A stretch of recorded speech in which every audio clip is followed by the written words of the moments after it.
इय्याका नअबुदु व इय्याका नस्तईन।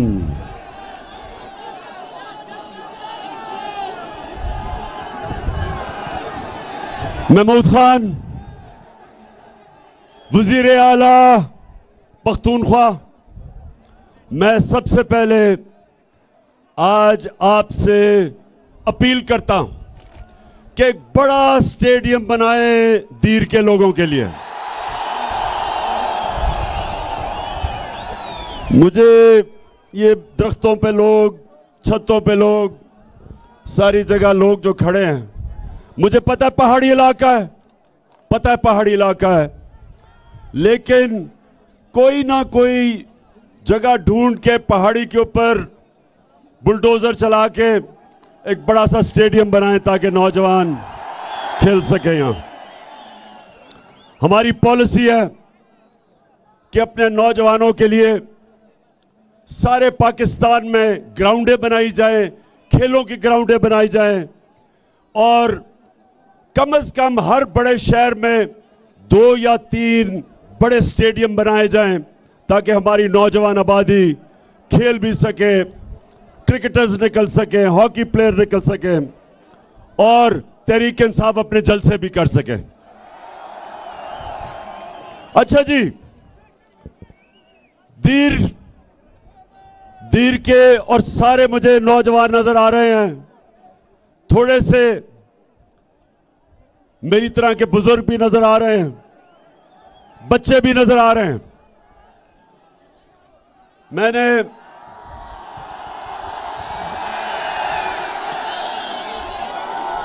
हमारा सुने सुने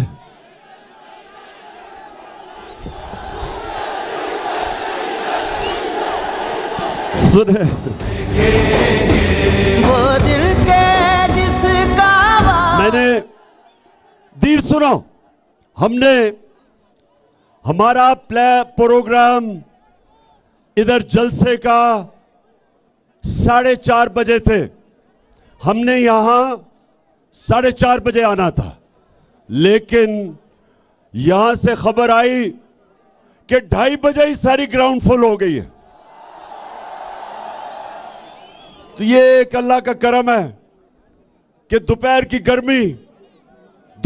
गर्मी और सारी ग्राउंड भरी हुई और लोग जुड़े खड़े, ये शो करता है, ये इससे वाज़ेह होता है कि सारा पाकिस्तान आज एक आवाज लगा रहा है कि इंपोर्टेड हुकूमत नामंजूर, इंपोर्टेड हुकूमत। अब नौजवानों सुनना मेरे से, आपको पहले बता दूं कि ये साजिश थी क्या, गौर से सुनना, आगे चुप सुनना है, क्योंकि मेरा काम है अपने पाकिस्तानियों को शऊर देना, अपने मुल्क को इसकी दिफा के लिए, राय हक के लिए, इंसाफ के लिए, अपनी कौम के लिए।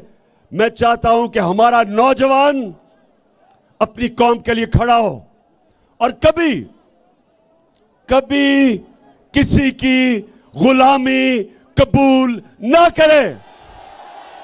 हम नौजवानों, ये जब पाकिस्तान बना था, मेरे वालिदैन उन्होंने तहरीक पाकिस्तान में शिरकत की थी और सबको पता है कि जो तहरीक इंसाफ का जो मंशूर था, वो तहरीक पाकिस्तान और करारदाद पाकिस्तान से हमने लिया था। तो पाकिस्तान बनने का नारा था, जिस तरह भी कहा गया कि पाकिस्तान का मतलब क्या, मेरा तेरा रिश्ता क्या, यानी बलोचिस्तान, पुराना कबाली इलाका, पख्तूनख्वा, पंजाब, सिंध, हमारा रिश्ता ला इलाहा इल्लल्लाह है। ये हमें इकट्ठा रखता है, ये सारे पाकिस्तान को इकट्ठा रखता है।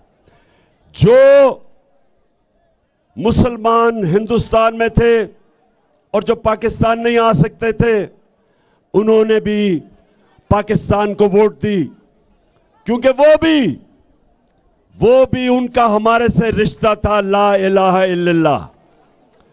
तो नौजवानों, ला इलाहा इल्लल्लाह का दावा करना एक बड़ा बोझ है, आसान नहीं है।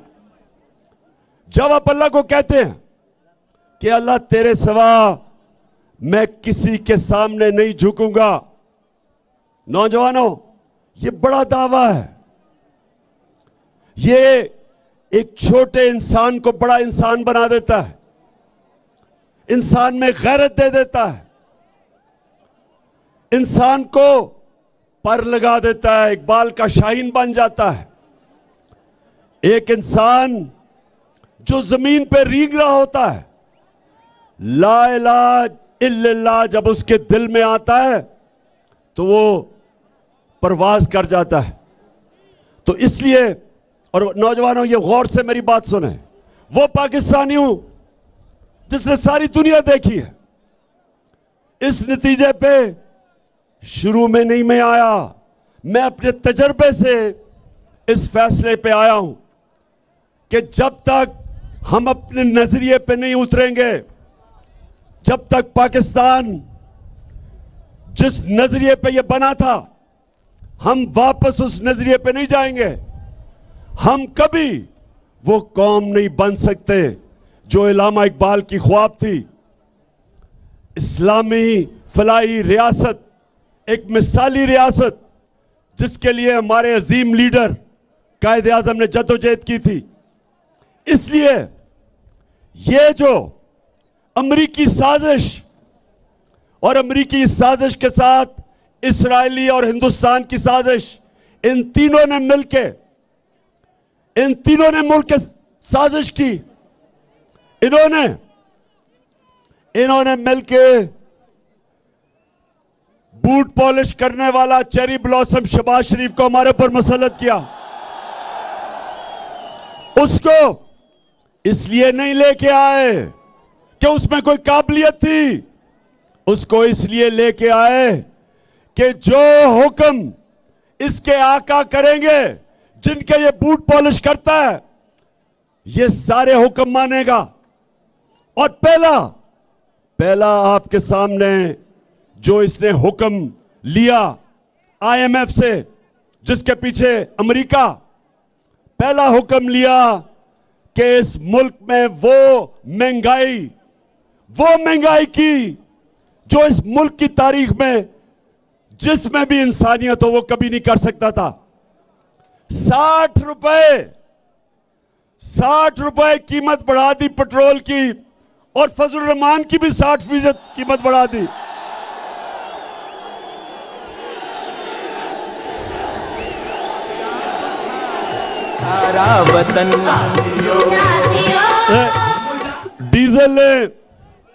डीजल ने जब से डीजल को जब पता चला कि उसकी कीमत 60 रुपए बढ़ गई, वो उम्रा करने चला गया।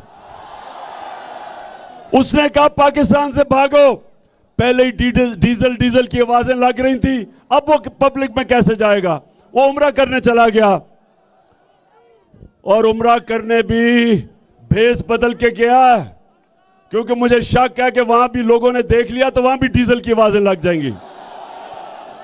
हालांकि हम उन मुकद्दस जगहों में ये कहते हैं कि कभी किसी पे आवाज ना लगे, लेकिन सुने, खामोशी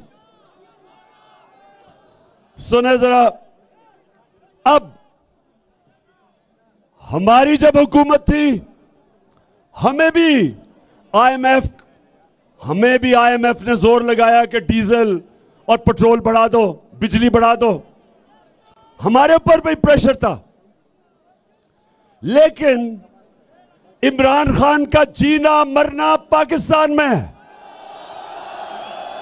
और उसके दिल में ला इलाहा इल्लल्लाह है। वो किसी के सामने नहीं झुकता, किसी से खौफजदा नहीं।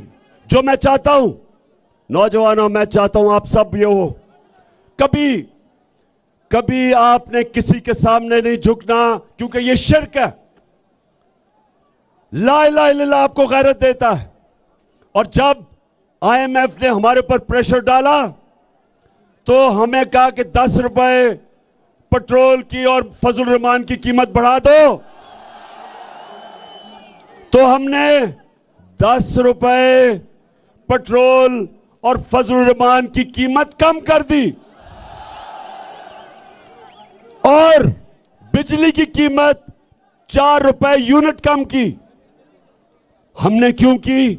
क्योंकि हमें पता था कि आलमी महंगाई है, आलमी महंगाई है, सारी दुनिया में महंगाई आई हुई है, तो हम अपने लोगों को इस महंगाई से बचाएं। हमने और जगह से पैसे खींचे, हमने कोशिश की कि और जगह से अपना पेट काट के कम से कम हम अपने लोगों के ऊपर डीजल और पेट्रोल का इसलिए बोझ ना डालें, क्योंकि जब डीजल, पेट्रोल और बिजली जब ये महंगे होते हैं तो सारी चीजें महंगी हो जाती हैं, घरों में मुश्किल पड़ जाती है। तनख्वाहदार तबके का महीने का खर्चा वो निकाल नहीं सकता अपनी तनख्वाहों से, गरीब हो जाता है।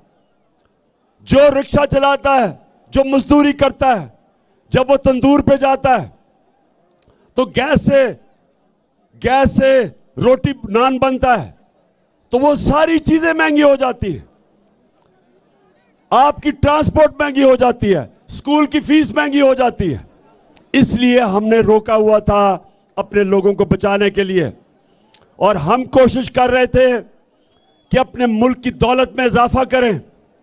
हम कोशिश कर रहे थे कि अपने मुल्क की दौलत में इजाफा और मुल्क की आमदनी में इजाफा हो, ताकि हम कहीं और से पैसे जमा करके लोगों का बोझ कम करें। हमने अपने दौर में, दीर के लोगों ये सुन लो, पाकिस्तान की तारीख में सबसे ज्यादा पैसा इकट्ठा किया, सबसे ज्यादा टैक्स इकट्ठा किया। वो टैक्स की वजह से हमने कोशिश की कि उसमें से टैक्स जाए आपके ऊपर, पेट्रोल और डीजल की कीमत कम रहे आपको बचाने के लिए। तो आमदनी उठाई, पाकिस्तान में 6% हमारी आमदनी में इजाफा हुआ। अपनी ये जरा सुने, हमारे दौर में हम जब आए थे 1680 औसत आमदनी थी। हमारे 3.5 साल के बाद 26,000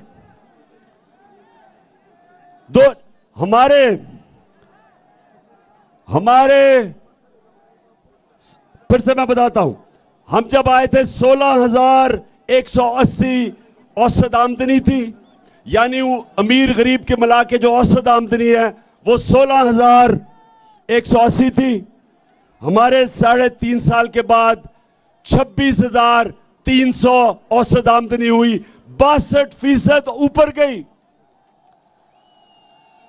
62% ऊपर गई। कौम की दौलत की बढ़ाने की कोशिश की और उधर से फिर टैक्स ज्यादा इकट्ठे किए और उससे कोशिश की कि अवाम के ऊपर बोझ कम हो। हेल्थ कार्ड लेके आए कि हर खानदान के पास 10 लाख रुपए की हेल्थ इंश्योरेंस हो, किसी भी अस्पताल में अपना इलाज करवा सके। एहसास के प्रोग्राम लेके आए, कामयाब पाकिस्तान के गरीबों को सूद के बगैर कर्जे दिए जाएं, बिजनेस के लिए, किसानों के लिए। सारी कोशिश की कि मुल्क में अपने लोगों के, अवाम के ऊपर बोझ कम किया जाए, नीचे से तबके को ऊपर उठाया जाए। और मुझे खुशी ये थी, दीर के लोगों सुनो, हमारे दौर में सारे बर्रे सगीर में जिस मुल्क ने सबसे ज्यादा रोजगार दिया वो पाकिस्तान था। तो हमने क्यों ये कोशिश की? क्योंकि हमारे ना इमरान खान के पैसे बाहर पड़े हैं, ना इसकी दौलत बाहर है, ना इसकी बिजनेस बाहर है, ना इसके कारखाने बाहर हैं। इमरान खान का जीना मरना पाकिस्तान में है। लेकिन इंपोर्टेड हुकूमत के सरबराह आसिफ जरदारी और शहबाज शरीफ और नवाज शरीफ, इन सारों के दौलत मुल्क से बाहर पड़ी है। इनके पैसे चोरी के मुल्क से बाहर पड़े हैं।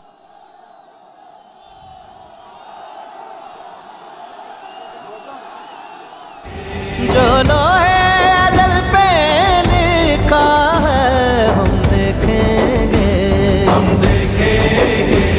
लाजिम है कि हम भी देखेंगे, सो आज रात को एक और तोहफा दिया इस इंपोर्टेड हुकूमत ने।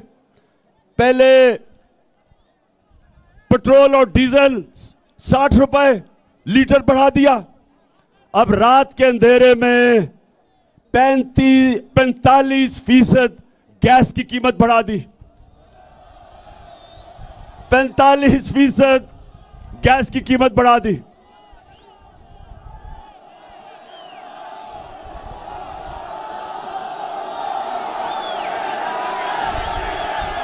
सितम के कोहे गरा अब दीर के लोगों, जरा आराम से और सामने खड़े हो मेरी बात सुनना, शोर नहीं करना, क्योंकि मैंने नौजवानों को जब मौका पता नहीं अगला आपके सामने कब आता है बात करने का। मैं चाहता हूं कि आप आज समझ जाएं कि पाकिस्तान से क्या साजिश हुई है।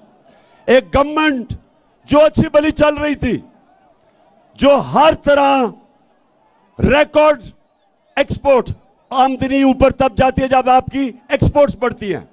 रिकॉर्ड एक्सपोर्ट्स थी हमारी।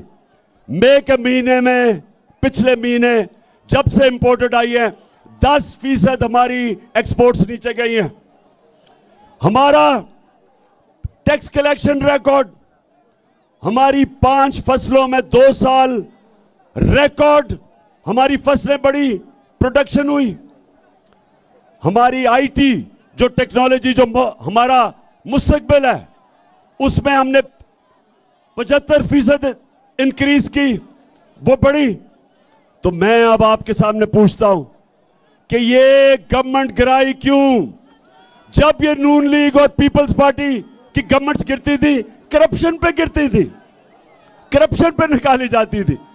ये गवर्नमेंट को इन्होंने कहा कि हमने महंगाई के ऊपर गिराई है। ये बिलावल भुट्टो मार्च, उसने कोई मार्च की इस्लामाबाद, महंगाई मार्च, तो वो महंगाई और ये 30 दिन में जो महंगाई हुई है, जो हमारे 3.5 साल में सारी कौम के सामने है, ये महंगाई की वजह से गवर्नमेंट नहीं गिराई गई। ये गवर्नमेंट साजिश के तहत गिराई गई ताकि ये अमेरिका के पुतलों को ऊपर बैठाया जाए। जो हिंदुस्तान से शरीफ खानदान के ताल्लुकात हैं, ये उनके लोग यहां लाए जाएं, जो कि इस्राइल में पहली दफा पाकिस्तान के लोग भेजे हैं, जिसमें एक सरकारी इदारे में काम करता है वो भी गया है।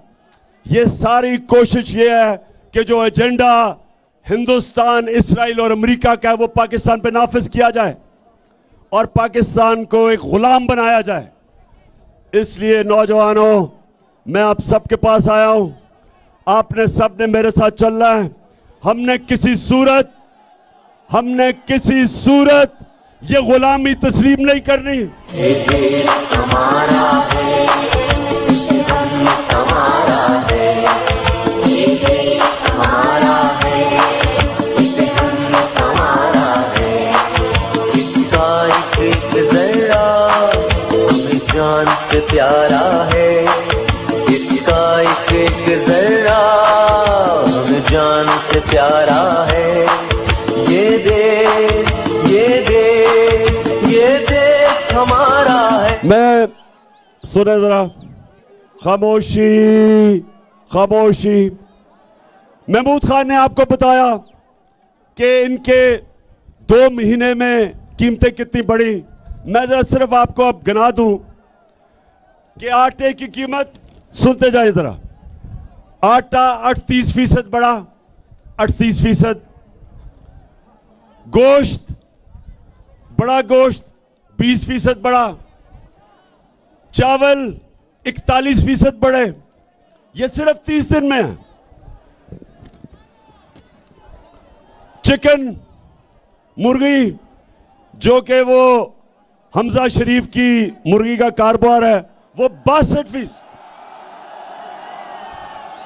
62% मुर्गी का कीमत बढ़ी, जिसको हमजा मुर्गी कहते हैं।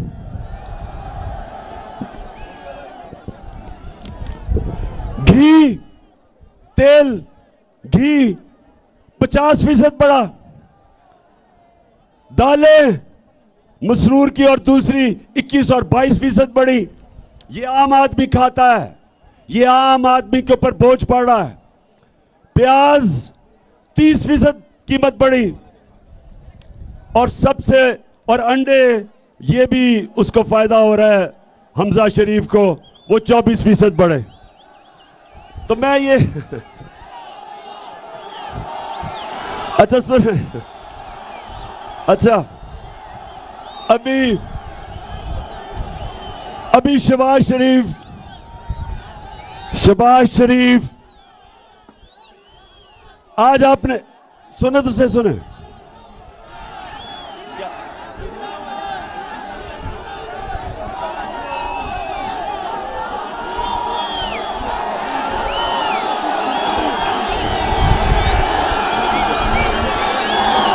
पाकिस्तान है ये, मेरा पाकिस्तान है, तेरा पाकिस्तान है ये, मेरा पाकिस्तान है।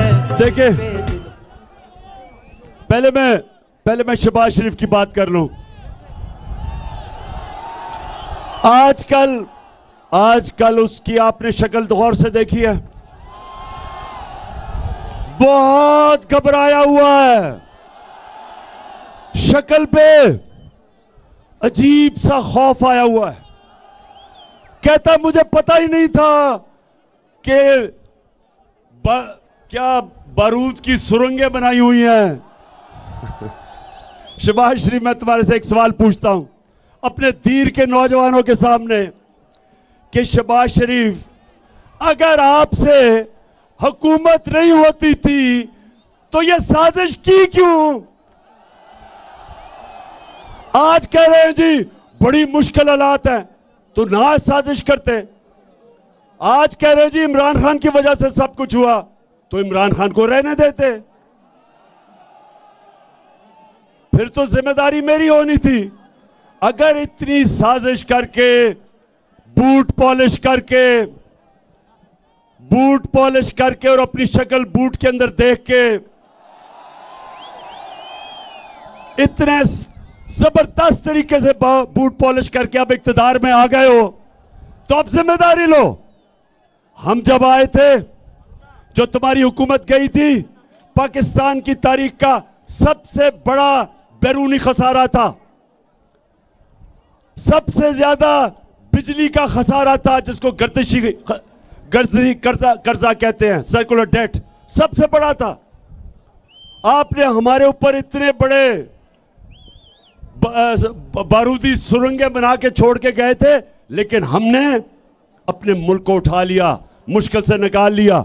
अब तुम्हारा काम है, साजिश की है, अब जरा ठीक करके दिखाओ, बजाय इधर उधर ना भागो, तुर्की ना जाओ, अभी यहां बैठ के काम करो। ये बजाय काम करने के, कहते जी शहबाज शरीफ सुबह 7 बजे काम पे पहुंच जाता है, तो 7 बजे अगर काम पे पहुंच जाता है, तो ये जो उसने अवाम का माशी कत्ल, जो महंगाई के समुद्र में अवाम को डुबो दिया है, क्या 7 बजे ये करने आता है ऑफिस? बड़ा हम सुनते थे, बड़ा जी शहबाज शरीफ जबरदस्त काम करता है। शहबाज शरीफ का काम सिर्फ इश्तिहारों में होता था, हर इश्तिहार के अंदर शहबाज शरीफ की शक्लें। असल काम अब पता चलेगा कि हमने एक मुल्क जिसका दिवालिया निकाला हुआ था तुमने, उसको उठा के हम ऊपर लेके गए। जब से तुम आए हो मुल्क तेजी से नीचे जा रहा है। आज जो बाहर के इदारे हैं जो मुल्क की माशियत के ऊपर बात करते हैं, ब्लूमबर्ग, मूडीज, जिसने पाकिस्तान की क्रेडिट रेटिंग माइनस कर दी है, आज वो इदारे कह रहे हैं कि पाकिस्तान की माशियत एक नीचे जा रही है तेजी से। आज वो बाहर के इदारे कह रहे हैं महंगाई के अलावा हमारा रुपया गिर रहा है, 200 रुपए पे डॉलर पहुंच गया है। हमारा जो फॉरेन एक्सचेंज रिजर्व्स जिसकी वजह से रुपए को रखते हैं वो नीचे गिर गए हैं। आज जो हमारी माशियत है वो उधर जा रही है कि मुल्क को खतरा है। हमने जो नेशनल सिक्योरिटी पॉलिसी बनाई थी पहली दफा पाकिस्तान में, उसने कहा, उसके मुताबिक सारों से जब हमने बात करके बनाई थी तो उस पॉलिसी के मुताबिक सिर्फ फौज मुल्क को नहीं हिफाजत कर सकती जब तक आपकी माशियत भी मजबूत ना हो। यह नेशनल सिक्योरिटी का इशू है। जिस तरह माशियत कमजोर होगी हमारी सिक्योरिटी कमजोर होगी। जिस तरह सोवियत यूनियन की मिसाल है कि सोवियत यूनियन दुनिया की सबसे ताकतवर अमेरिका के साथ फौज थी, लेकिन जब उसकी माशियत गई तो वो टूट गया। हमारे सामने लेबनान, दुबई की जगह एक वक्त पे सारे दुनिया लेबनान जाती थी दुबई की जगह। आज वो मुल्क बैंकरप्ट हो गया। 60% आबादी उसकी गुर्बत की लकीर से नीचे चली गई। तो मुल्क, अगर हम आज मेरी तरह के लीडर ना बताएं कि मुल्क किधर जा रहा है, हम अपने मुल्क से ज्यादती करेंगे। ये इस तरह है कि जिस तरह बाप आप अपने बेटे को कहता है कि अगर तुम ये रास्ता इख्तियार करोगे तुम अपनी तबाही का रास्ता ले रहे हो। हमारा भी काम है ये बताना कि जो ये इंपोर्टेड हुकूमत एक साजिश के जरिए इस मुल्क पे मुसल्लत की गई है, ये मुल्क को तबाही की तरफ लेके जा रही है। 2 महीने के अंदर इन्होंने मुल्क की सारी माशियत भी नीचे और अवाम को भी कुचल दिया है। और इसलिए सवाल ये होता है, हम सवाल पूछते हैं अपने न्यूट्रल से कि आपका काम सिर्फ जब आपका काम मुल्क की दफा करना है, और जब पता चला कि ये मरासला आया, अमरीकनों ने, ये डोनाल्ड लू ने हमारे एम्बेसडर को खत लिखा और मीटिंग में नहीं, खत नहीं लिखा, मीटिंग में कहा कि इमरान खान को निकालो नहीं तो मुल्क को मुश्किलों का सामना करना पड़ेगा, और अगर तुमने इसको अदम एतमाद में निकाल दिया तो हम तुम्हें माफ कर देंगे। ये जब नेशनल सिक्योरिटी काउंसिल के अंदर रखा गया तो सारी हमारी क्यादत थी वहां, फॉरेन ऑफिस, अस्करी क्यादत, पॉलिटिकल क्यादत, सब बैठे थे। तो जब नेशनल सिक्योरिटी काउंसिल ने यह कह दिया कि मुदाखलत हुई है, बैरूनी मुदाखलत हुई है और अमेरिका की मजम्मत की गई, डिमार्च किया गया, तो फिर क्या हमारी जिनका काम है मुल्क की दिफा करना, क्या उनका काम नहीं था कि इस मुदाखलत के खिलाफ पूरी कोशिश करते, रोकते, बजाय न्यूट्रल रहने के? क्योंकि आज नुकसान तो पाकिस्तान को हो रहा है, आज हमारा मुल्क मुश्किल में है। ये साजिश के तहत जो हुकूमत आई है इसने हमारे मुल्क का मुस्तकबिल अंधेरे में कर दिया, और इसलिए एक ही रास्ता है इससे निकलने का, और वो है साफ और शफाफ इलेक्शन। कोई दूसरा रास्ता नहीं है। दीर, आप तैयार हो? इलेक्शन के लिए तैयार हो? सारा पाकिस्तान इलेक्शन के लिए तैयार है। सारा पाकिस्तान चाहता है कि ये जो बाहर से इंपोर्टेड हुकूमत जो हमारे ऊपर मुसल्लत की है, इससे सिर्फ एक तरीके से पाकिस्तान को निजात हासिल मिल सकती है कि पाकिस्तान के लोगों को फैसला करने दो कि वो किस किस्म की गवर्नमेंट चाहते हैं। ये पाकिस्तान अवाम फैसला करे, ये वॉशिंगटन या इस्राइल में या हिंदुस्तान ये हमारा फैसला ना करे मुस्तकबिल का। हाथ खड़ा करके बताएं आप इसके साथ हैं।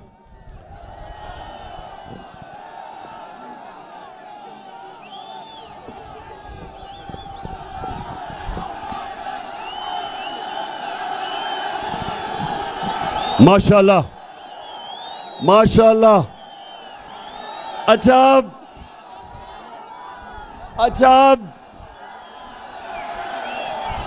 जी, सारी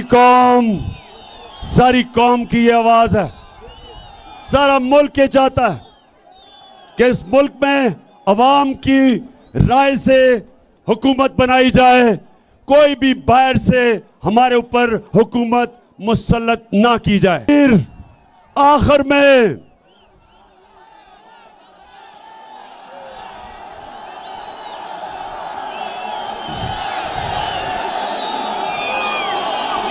सुने, मेरी दीर के नौजवानों, मेरी कोशिश है कि मैं अपने नौजवानों की तरबियत भी करता जाऊं। दुनिया की तारीख सुने जरा, दुनिया की तारीख एक चीज बताती है, जो अल्लाह हमें कुरान में कहता है। अल्लाह कहता है मेरी जमीन पे निकल के देखो कितनी कौमें बर्बाद हुई, कितनी कौमें बर्बाद हुई जो मेरे हुक्म पे नहीं चली। अल्लाह का हुक्म है राय हक का, इंसाफ का। जो कौम जुल्म का मुकाबला नहीं करती, जो कौम जुल्म के बुत के सामने झुक जाती है, जो कौम इंसाफ के लिए नहीं खड़ी होती, अल्लाह उसको खत्म कर देता है और नई कौम ले आता है। कुरान की आयत है कि मैं किसी और कौम से तब्दील कर देता हूं। तो पाकिस्तानियों ये याद रखें कि ये बड़ी मुश्किलों से पाकिस्तान मिला था हमें, लाखों जानों की कुर्बानियां थी। एक अजीम लीडर, हम खुशकिस्मत थे कि हमारे पास कायदे आजम जैसा लीडर था जिसने अपनी जान के ऊपर खेल के इस मुल्क को बनाया। हम बहुत खुशकिस्मत हैं। इसलिए इस कौम को बचाना हम सब की जिम्मेदारी है। इन चोरों और डाकुओं को जो मुसल्लत किया हमारे ऊपर, इनसे बचाना हम सब की जिम्मेदारी है। ये शहबाज शरीफ जो कहता था कि जी बड़ा काबिल आदमी है, आज पता चल गया कि ये सिर्फ एक वजह से इख्तिदार में आया था, अपनी चोरी बचाने के लिए, करप्शन बचाने के लिए। 16 अरब रुपए के नैब में केस थे, एफआईए में, और 8 अरब रुपए इसके और इसके बच्चों के नैब में केस थे। 24 अरब रुपए के करप्शन के केस थे। केस पूरे हो चुके थे, इसको सजा मिलनी थी। इसको जब ये प्राइम मिनिस्टर का हल्फ लिया, उस दिन इसको और इसके बेटे को जो पंजाब का चीफ मिनिस्टर है, दोनों को एफआईए के केस में सजा होनी थी। इनकी पूरी कोशिश इख्तिदार में आने की वजह यह एक थी कि अपने करप्शन के केसेस से ये बचे।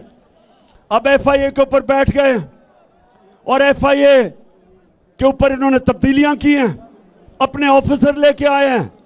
शुक्र है कि सुप्रीम कोर्ट ने यह केस उठाया है और ये आज सारा पाकिस्तान देख रहा है कि क्या इस मुल्क में सिर्फ छोटा चोर जेल में जाएगा, क्या बड़ा डाकू इस मुल्क में हमारा इंसाफ का निजाम पकड़ सकता है या नहीं पकड़ सकता। अभी तक हमारा इंसाफ का निजाम सिर्फ छोटे चोरों को पकड़ता है, बड़े डाकू नहीं पकड़े जाते। और ये भी नबी ने कह दिया था सल्लल्लाहु अलैहि वसल्लम ने कि वो कौम नहीं चल सकती जो सिर्फ छोटे चोरों को जेलों में डालती है और ताकतवर को नहीं पकड़ सकती। ये एफआईए का केस और नैब का केस, इनका ऐसा केस था कि अगर अभी कोई ताकतवर ना होता तो बड़ी 1 साल पहले जेल में होता, क्योंकि इनके पास ताकत थी, इनके पास कनेक्शन थे। ये बच गए और बचने गए हैं, और साजिश के तहत इनको लाया इसलिए गया है कि करप्ट लोग कभी स्टैंड नहीं ले सकते, अपने मुल्क के मफादात के लिए नहीं खड़े हो सकते। और दूसरी काम ये कर रहे हैं, इलेक्शन कमीशन के साथ मिलके ये पूरे तैयारी कर रहे हैं अगर इलेक्शन धांधली से जीतने के लिए, क्योंकि अवाम के अंदर तो जब ये निकलते हैं तो 2 ही नारे होते हैं,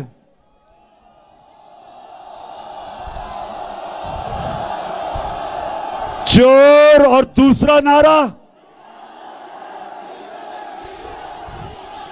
चोर और गद्दार, 2 नारे हैं। तो इसलिए इलेक्शन कमीशन को साथ मिला के ये धांधली की तैयारी कर रहे हैं।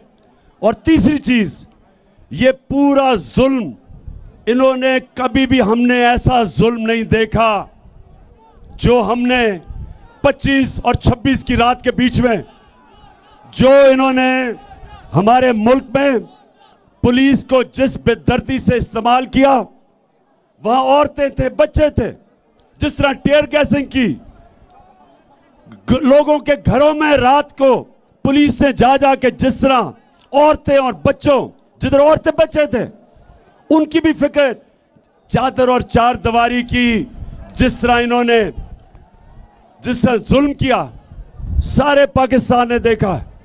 अब ये कर क्या रहे हैं, पाकिस्तान में दहशत फैला रहे हैं, दहशत फैला के लोगों को डरा रहे हैं, खौफजदा कर रहे हैं कि लोग इनके सामने निकले ना। तो मेरे पाकिस्तानियों, मैं वो हमेशा, कल भी बताई, आज भी कहता हूं कि कूफा के लोग जब हजरत इमाम हुसैन निकले तो कूफा के लोगों को पता था कि हजरत इमाम हुसैन राय हक पे हैं, सच्चे आदमी हैं, सबको पता था। लेकिन यजीद से डर के उन्होंने उनकी मदद नहीं की। यजीद के खौफ से, यजीद के जुल्म से डर के उन्होंने हजरत इमाम हुसैन की मदद नहीं की। हमेशा कूफा के लोग पछताए, उसके बाद लोगों को, दुनिया ने उनको बुरा भला कहा, उन्होंने अपने आप को बुरा भला कहा कि हमने क्यों नहीं हजरत इमाम हुसैन की मदद की। हर दौर में तीर के लोगों, हर दौर में यजीद होते हैं, ये हैं इस दौर के यजीद। और आपको सबको मैं आज कह रहा हूं कि सारी कौम ने, अगर आप हक और सच के साथ ना निकले और इन यजीदों से डर के, इनकी दहशत से डर के, खौफ के बुत के सामने झुक गए, तो तारीख हमें माफ नहीं करेगी, जिस तरह तारीख ने कूफा के लोगों को कभी माफ नहीं किया। आपके आने वाले नस्लें आपको माफ नहीं करेंगी। मैं अपने सारे पाकिस्तान को कह रहा हूं कि यह वक्त है इनके सामने खड़ा होने का, इन डाकुओं के, चोरों के और अमरीकनों के नौकरों के, इनके खिलाफ खड़ा होने का यह वक्त है। और इंशाअल्लाह मैंने ये फैसला किया है कि ये मेरे मुल्क के लिए जहाद है, हर आखिर तक जाऊंगा इनका मुकाबला करने के लिए। जज्बा तो हिम्मत न हार, आखिर तक जाऊंगा, जब तक मेरे में दम है इनका मुकाबला करूंगा। क्या आप भी सब हाथ खड़ा करके सारी जगह बताएं कि आप सब तैयार हैं? मेरे साथ निकलोगे आप सब? इंशाअल्लाह, इंशाअल्लाह, और जीत इंशाअल्लाह हमारी होगी। पाकिस्तान जिंदाबाद।